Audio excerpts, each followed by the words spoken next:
गिनती अध्याय 9। दूसरी बार फसह का मनाया जाना।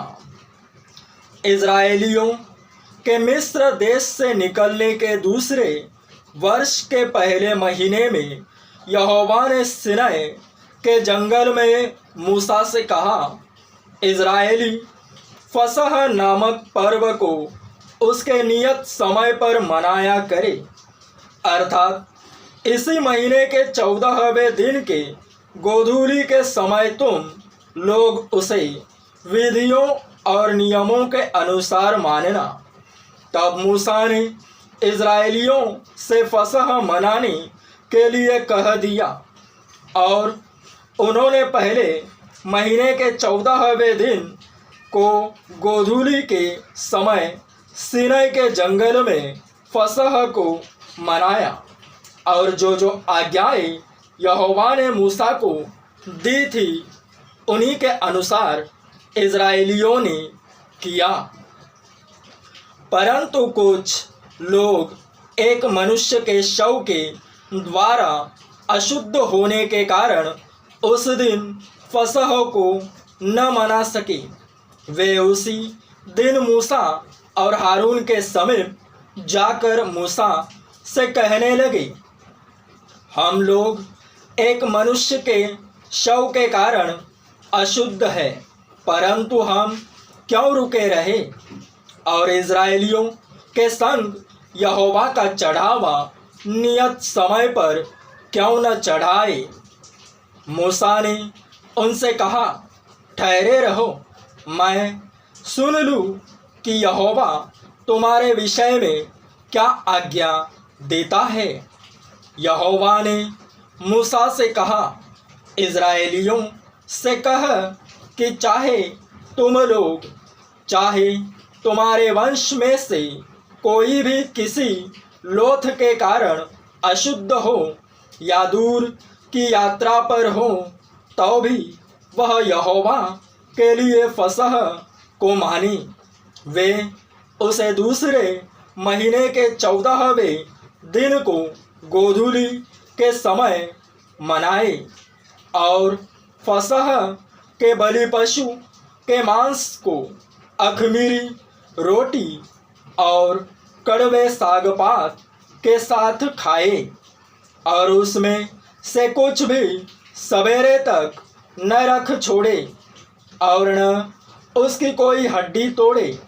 वे उस पर्व को फसह की सारी विधियों के अनुसार मनाए। परंतु जो मनुष्य शुद्ध हो और यात्रा पर न हो परंतु फसह के पर्व को न माने, वह प्राणी अपने लोगों में से नष्ट किया जाए। उस मनुष्य को यहोवा का चढ़ावा नियत समय पर न लेने आने के कारण अपने पाप का बोझ उठाना पड़ेगा। यदि कोई परदेशी तुम्हारे साथ रहकर चाहे कि यहोवा के लिए फसह मनाए, तो वह उसी विधि और नियम के अनुसार उसको माने। देशी और परदेशी दोनों के लिए तुम्हारी एक ही विधि हो। निवास स्थान पर अग्निमय बादल।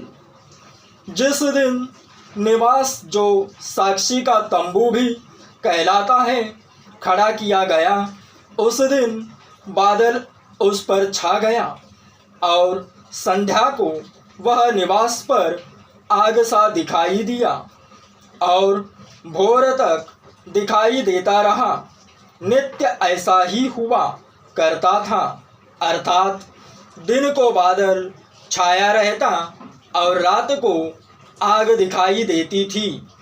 और जब जब वह बादल तंबू पर से उठ जाता, तब इज़राइली प्रस्थान करते थे और जिस स्थान पर बादल ठहर जाता, वही इज़राइली अपने डेरे खड़े करते थे।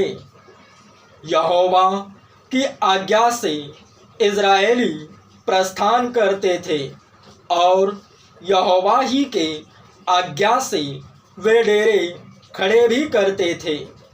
और जितने दिन तक वह बादल निवास पर ठहरा रहता, उतने दिन तक वे डेरे डाले पड़े रहते थे।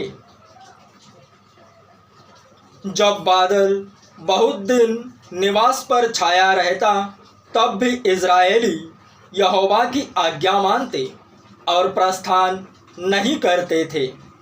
कभी कभी वह बादल थोड़े ही दिन तक निवास पर रहता, और तब भी वे यहोवा की आज्ञा से डेरे डाले पड़े रहते थे।